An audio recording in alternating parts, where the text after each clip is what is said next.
One. All right. Good evening, everyone. Thank you for tuning to the health show. Today we are going to talk about a very interesting topic, and we have with us Dr. Hope and Mrs. Choma Efoha. They're going to be with us to discuss this topic that has been popular this period, and we hope we're able to give you a lot of information and give you the right sensitization you need and about this topic. So before we delve in deeply into what we're going to talk about, I want Dr. Hope to explain to us what is this new thing that we are hearing, laughing gas addiction. Explain to us just like as if you are talking to a market woman. Okay, thank you very much. Good evening, my viewers and my listeners. Thank you very much for joining us. It's the Health Show, and my name is Dr. Wu from Vision, a doctor of pharmacy. Right now, we are looking at laughing gas, and laughing gas is also known as nitrous oxide. So it's called laughing gas or happy gas. It is a colorless, a non-flammable gas which is usually used in medical and dental procedures. When I say medical and dental procedures, I'm talking about when someone's tooth, in a layman's language, when someone's tooth, for example, is about to be operated on, or when there are some anesthetic procedures. By anesthetic, I mean when there are some surgical procedures that will need to be carried out, and the person needs to be sedated, the person needs to be put to maybe sleep or put in a state where he or she will be non-reactive to pain, not to knock the person off per se in quotes. This is where nitrous oxide, popularly known as laughing gas or happy gas, comes into play. It is an anesthetic, a local anesthetic. So they usually apply it. It helps to relieve anxiety and pain before the procedure, and it allows the patient to relax. So another thing is, how is it used? Laughing gas is usually used. Like I said, it's an anesthetic that is used by medical professionals. So it helps the person to maintain calm before a procedure. Normally, it's not meant to put you to sleep. So before the procedure, the doctor will usually ask for the patient's consent. Because it's very important to inform consent before you go ahead and apply nitrous oxide, which is laughing gas. And after that, the plastic mask usually will be placed over the mouth, the patient's mouth and nose, because it's very, very highly it is highly contagious. So a mask and a nose mask and a face mask will be placed, and then the laughing gas will flow through the mask and now allow you to breathe it in. So usually even children are also given laughing gas through a nasal hood and to cover their nose, but not their mouths. So that's how laughing gas work. So that's just the basics of how laughing gas is used and what it is meant for. So like I said before, it is basically a local anesthetic. It is used to during surgical operations, either medical or dental procedures, when you want to pull out a tooth, any procedure that requires you to kind of reduce pain, any procedure that will be a painful procedure, and you need to calm the patient down or knock off the pain, you have to use laughing gas, which is nitrous oxide, which is very important. Amongst other local, there are other options of local anesthetic, but laughing gas is one of the oldest and most common one that usually used, and it is cheap also, so it explains the use widely. Okay. Thank you very much, Dr. Hope. But I have a small follow-up question. Why is if laughing gas is the oldest, then why is it now so rampant? Why is the addition coming up now, Dr. Hope? You have any idea? Of course, whatever has an abuse has a whatever has a use has an abuse or a misuse. And when purpose is not known, definitely the abuse is inevitable. So the issue is laughing gas NO2 was initially originally discovered for the purpose of anesthetic, what I mentioned. But along the line, people now found out that one of the side effects or one of the key effects is that when applied, the patient will usually begin to laugh. That explains why it's called laughing gas. So when it is inhaled, the patient begins to laugh. So of course, apart from the medical, people now discover that you can actually use this stuff to do other things. It's not the same way that other tranquilizers and sedatives that we know that are particularly for example, sedatives generally, what they are meant to do is essentially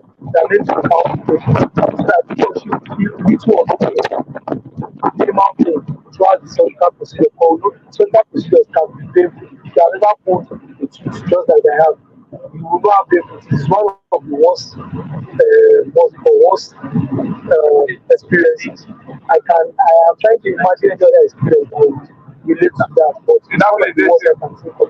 So when doing that, you don't want the patient to now be a person. So that's how it works. That's why you have to apply. But then over time, Nigerians like people also discover that okay, the negative effect is that the person is just relax. So in order to make the person unconscious so that they can carry out other activities and nullify the person's senses, it's being used.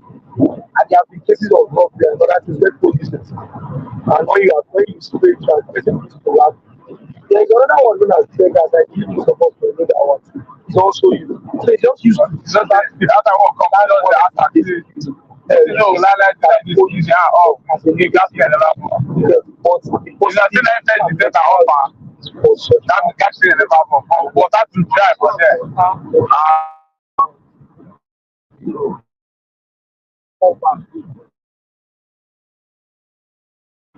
I ain't know people don't know but that is what it's about. I Temperature think for there's a her. lot of entertainment from your location.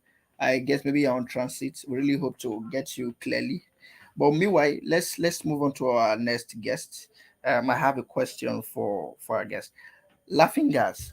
Dr. Hope has told us the uses and how it is used as a short anesthetic, that is for persons who wants to undergo any procedure for a short time.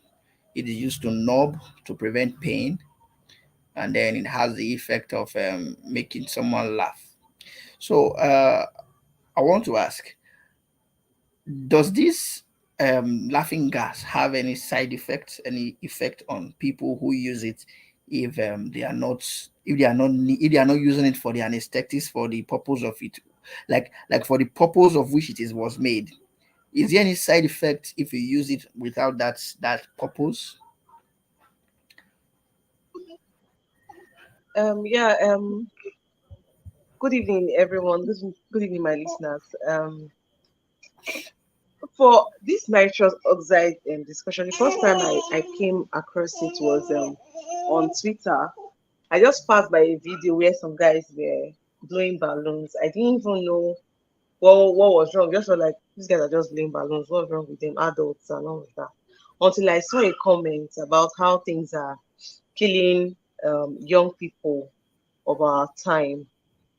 And then having to read further about it now, I got to find out that it's more dangerous than it appears.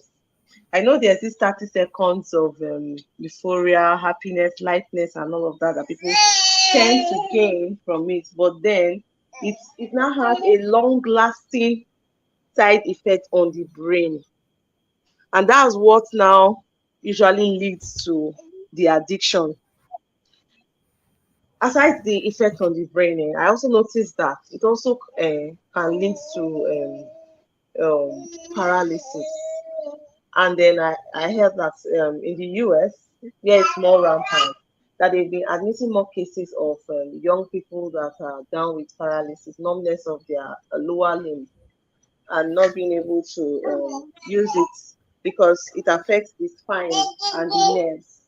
And that's aside. It also so that it could cause irregular heartbeats, and I think somehow is related to deficiency in vitamin B. So if I'm not in the medical field, I'm just trying to like summarize everything I saw online from trying to know more about this recently popular nitrous oxide really. So that's basically it, and it's not something to be joked about or laughed about. Having losing your limb because of 130 seconds of pleasure is not a joke at all. At all. So that's it for the question you raised. Okay. I have a follow-up question. I don't know if I have a follow-up question. The follow-up question is life that difficult that people would trade anything for just 30 seconds of euphoria? Um, you know, I don't know how it works, but things are everybody has one or two things that they are going through, And again, sometimes it could not just be the difficulty of life, it could just be the environment and the activity at a particular time. Take for instance now, you have to go clubbing on a Friday. After work, you're exhausted and you need to get into that party mode. You need something quick, right? To just change the mood. And Okay. that's where all those things come in handy. I'm not saying that it's okay to use it or it's right, but that's when those things come. When you want to get into the party mode, some persons use it when you're bored. They just want to sometimes when you are bored, if care is not taking, you could just sink into depression.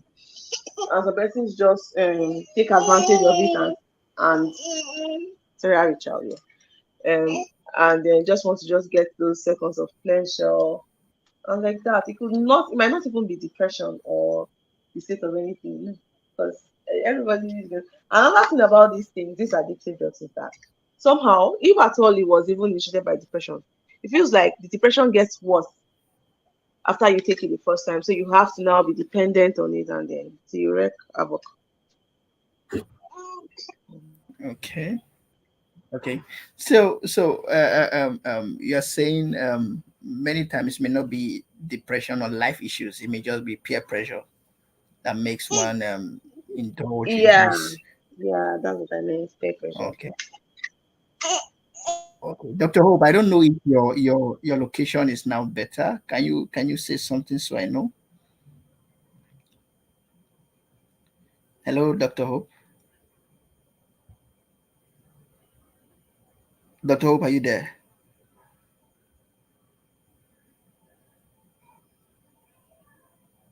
Okay. So I think we have lost Dr. Hope. Okay. Dr. Hope, can you hear me? Dr. Hope, are you there? I can hear you loud and clear. I said I'm on transit, so I wouldn't know if Okay. I hear I me clearly. I Okay, your environment is still quite noisy. All right. I had a question for you. However, let me see if we can discuss around other questions before oh, we lost our other guest. Okay, I guess just me now. Now, we've talked about, if you're just joining us, we've talked about the laughing gas. I think Dr. Hope gave us a breakdown, told us what it was. The laughing gas is nitrous oxide and it's used for anesthesia in the hospital, although it is given at a very low dose, required dose to achieve that effect. However, people currently abuse the laughing or the nitrous oxide because of the effect of laughter, euphoria, and we also learned that euphoria will usually last for about 30 seconds. And I wanted to really explore more into the side effects because I know one of the major side effects it has is paralysis, and that's those paralysis are actually that paralysis is actually irreversible. So if you're out there and you find people abusing this drug, especially in parties, you should be able to refrain from that. You know, a lot of things these days are just being made into smokable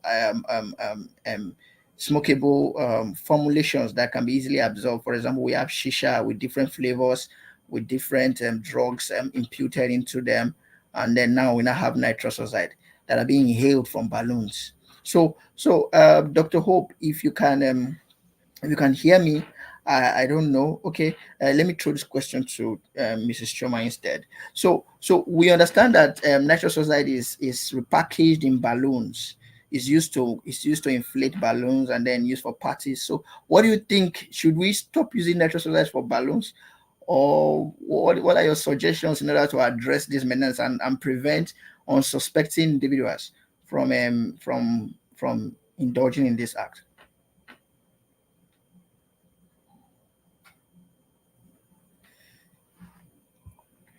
Hello, Choma, can you hear me?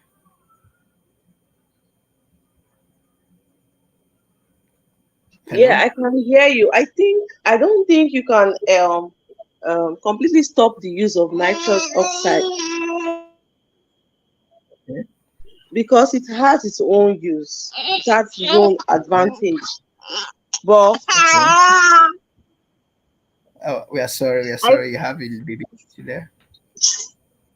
but I know that if we do a proper sensitization to the Yeah. public, like main campaign against the abuse of nitrous oxides, it will go a long way in stopping Okay. reducing the abuse. Okay.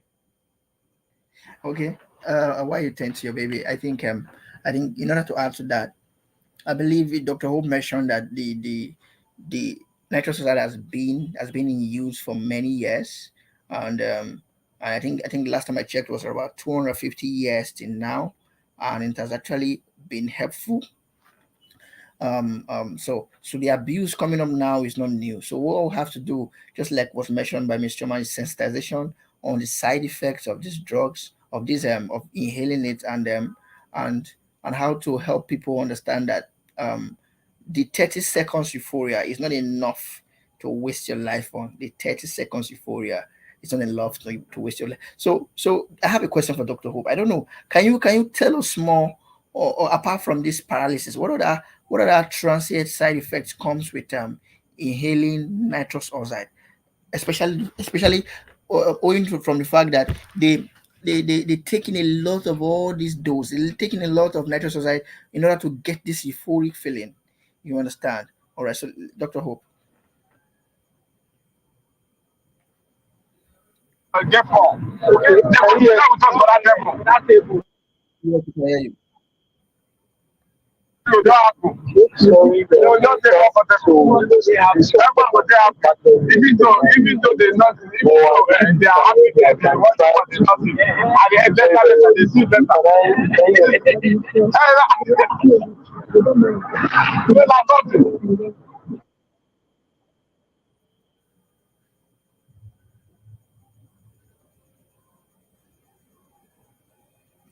So I think Dr. Hope is in a place where he cannot really speak very freely. Cannot really speak very freely.